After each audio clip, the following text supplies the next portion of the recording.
안녕하세요 학우 여러분, 만나서 반갑습니다. 이번 시간에는 역사교육의 다양한 주제 중에서도 교육과정 기출문제를 저와 함께 풀어보도록 하겠습니다. 문제는 총 3문제로 준비되어 있습니다. 첫 번째 문제 시작하겠습니다. 2011학년도 9번 문항을 살펴보겠습니다. 기역부터 미음은 해방 이후 공포 및 고시된 우리나라 국사과 및 사회과 교육과정이다. 이와 관련된 설명으로 옳은 것은 을 골라라고 했네요. 여기에 연표가 제시되어 있다. 그죠? 기역 이전은 뭡니까? 기역 이전은 교수 요목기다. 그죠? 교수 요목기. 그리고 기역은 1차 교육과정. 니은은 2차 교육과정. 디귿은 3차 교육과정. 리을은 4차 교육과정. 미음은 5차 교육과정. 이렇게 되어 있습니다. 이 이후의 교육과정은 6차, 7차에서 쭉쭉쭉 이어지게 되는데 이 교육과정들에 대해서는 다음 문제에서 살펴보도록 하고 이제 이번 문제에서는 1차 교육과정, 제1차 교육과정부터 제5차 교육과정까지의 내용에 대해서 묻고 있습니다. 자, 그러면 이제 선지를 하나씩 살펴보겠습니다. 기억. 중학교의 역사교육을 국사과의 국사교육, 사회과 안의 세계사 교육의 이원화하였다. 라고 되어 있는데, 이제 국사과의 등장과 국사교육과 세계사 교육이 이원화되는 시점은 기역이 아니라 몇 차 때 교육과정입니까?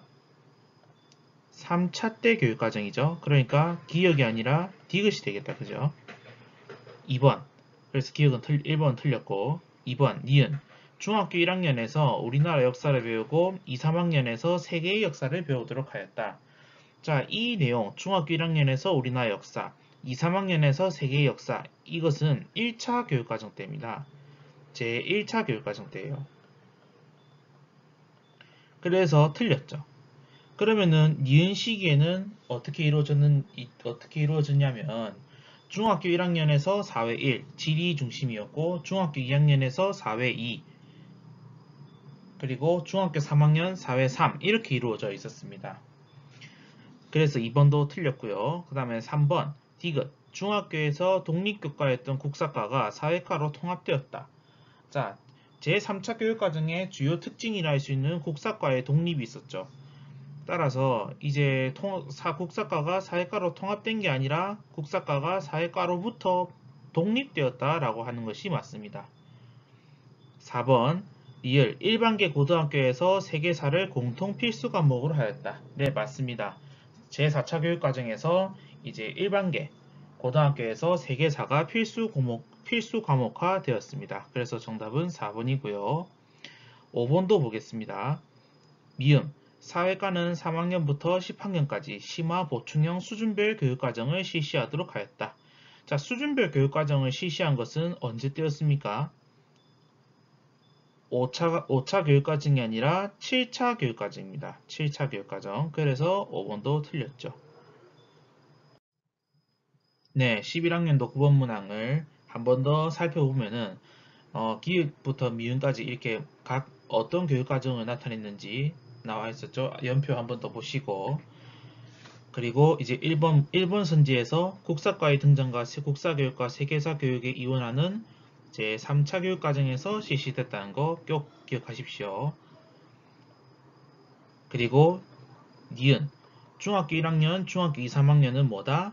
제1차 교육과정에서 이렇게 편제되어 있었고 제2차 교육과정에서는 중학교 1학년 4회 1, 중학교 2학년 4회 2, 중학교 3학년 4회 3으로 변경되어 있었다. 그리고 3번 중학교에서 국사과가 사회과로 통합된 것은 몇 차 교육과정 때다? 여기도 나와있죠? 제3차 교육과정 때다. 이때 국사가 사회과에서 분리되어서 교과로 독립했지만 어떤 문제가 있었어요? 세계사를 데리고 오지 못했다는 한계가 있었죠.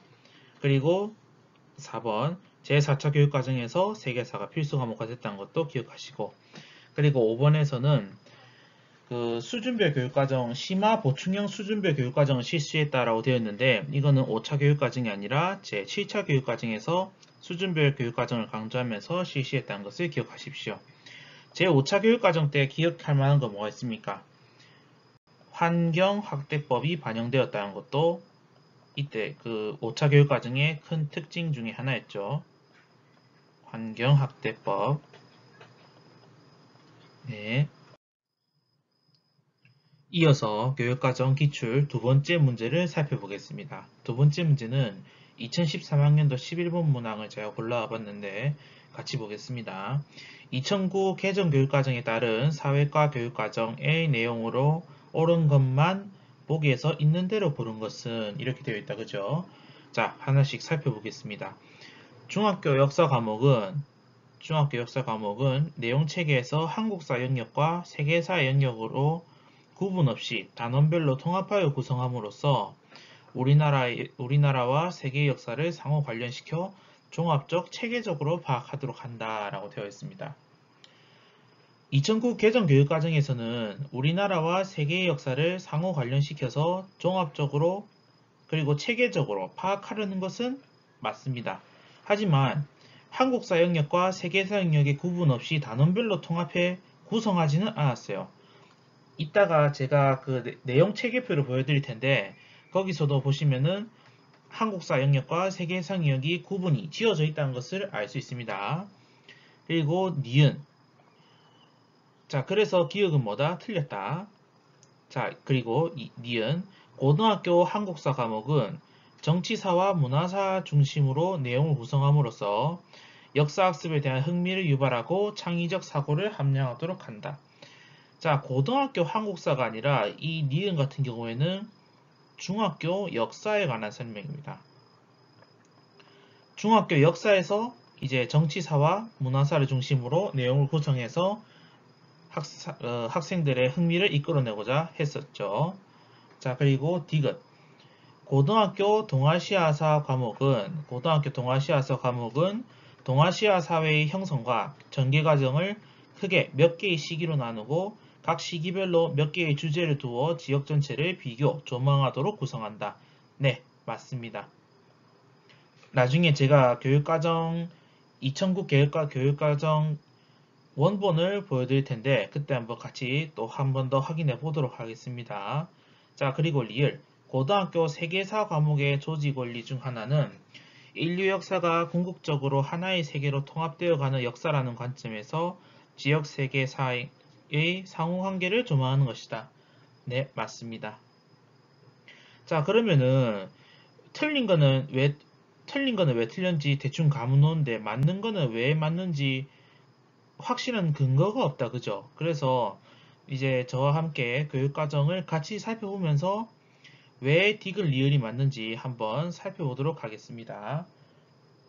먼저 기억부터 살펴보겠습니다. 자, 기억부터 차근차근 살펴보겠습니다. 자, 한국사 영역과 세계사 영역의 구분이 있다 했는데 이것은 뒤에 나올 내용 체계표를 같이 보면서 확인해 보도록 하고 그리고 우리나라와 세계의 역사를 상호 관련시켜서 종합적이고 체계적으로 파악한다 했죠. 자, 교육과학기술부 고시 제2012-14호에 보시면은 여기 보이십니까? 역사 과목은 우리나라와 세계의 역사를 상호 관련시켜 종합적, 체계적으로 파악하는 것을 목표로 한다. 자, 2009 개정 교육과정에서는 우리나라와 세계의 역사를 상호 관련시켜서 종합적이면서도 체계적으로 파악하고자 했다는 것을 여기 텍스트를 통해서 알 수 있습니다. 네, 아까 그 기억선지에서 한국사 영역과 세계사 영역이 구분이 없다라고 되어 있는데 제가 2009 개정 교육과정 중학교 역사 내용 체계표를 갖고 와봤습니다. 여기 살펴보시면은 한국사 영역과 세계사 영역으로 이렇게 영역이 딱 나뉘어져 있는 것을 알 수 있다. 그죠? 이 영역을 안 보더라도 자, 여기를 기준점으로 해서 여기 위쪽이 한국사고 여기 밑에 쪽이 세계사다. 그죠? 한국사 영역에 세계사의 내용이 섞여 있는 모습을 전혀 찾아볼 수가 없습니다. 그리고 밑에 세계사 영역에서도 한국사 내용이 들어가 있는 것을 전혀 찾아볼 수가 없습니다. 따라서 2009 개정 교육과정에서는 한국사 영역과 세계사 영역이 구분되어 있다는 것을 기억하시면 되겠습니다. 네, 이어서 니은선지 보겠습니다. 정치사와 문화사를 중심으로 내용을 구성해서 아이들의 흥미를 이끌어내고자 한 것은 고등학교 한국사가 아니라 뭐다? 중학교 역사 과목에 대한 설명이었습니다. 그리고 디귿.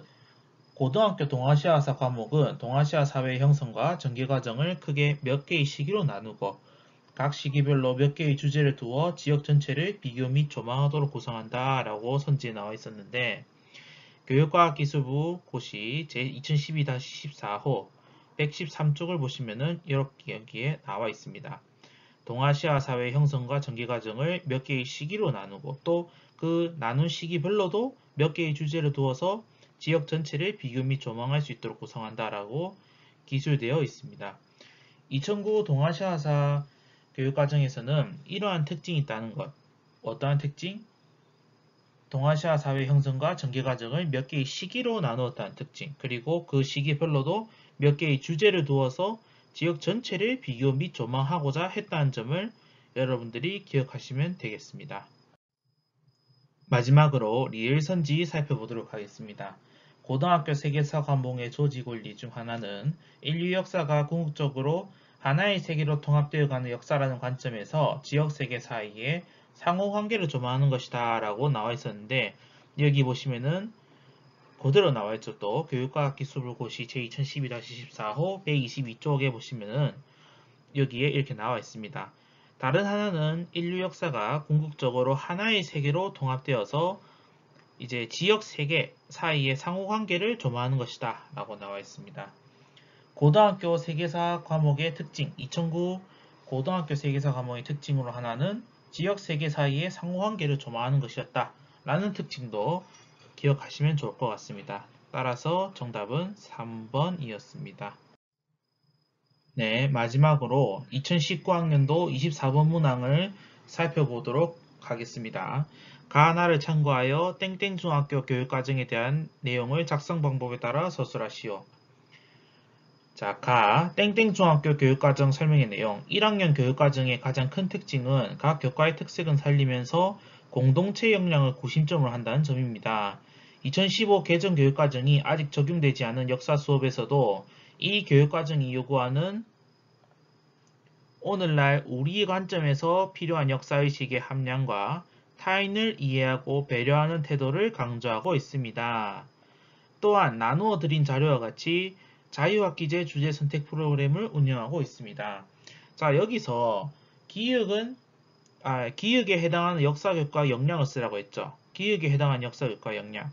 오늘날 우리 관점에서 그리고 필요한 역사의식의 함량과 타인을 이해하고 배려하는 태도를 강조한다는 점에서 볼 때 뭡니까?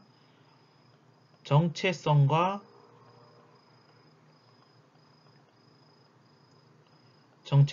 상호 존중이죠. 자, 역사 교과 역량 사자 정판체 중에서 마지막 정체성과 상호 존중에 해당합니다. 자, 니은 학습의 장점을 한 가지 쓸 것. 니은 학습이 뭔지 한번 봐야겠죠. 그러면 자유학기제 주제 선택 프로그램 나를 알고 너를 알다.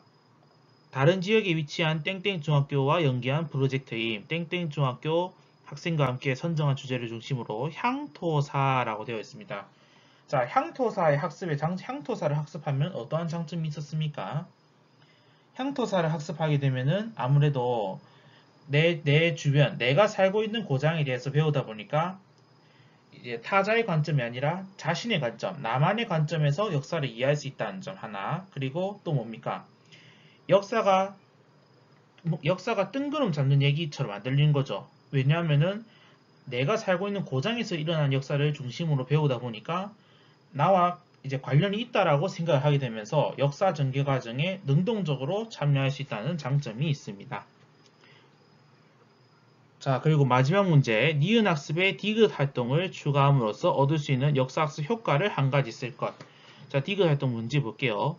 네모네모 중학교 학생과 조사 내용을 공유하고 비교한다 라고 되어 있는데, 자, 이러한 활동을 하게 되면은 어떤 역사학습의 효과를 얻을 수 있습니까?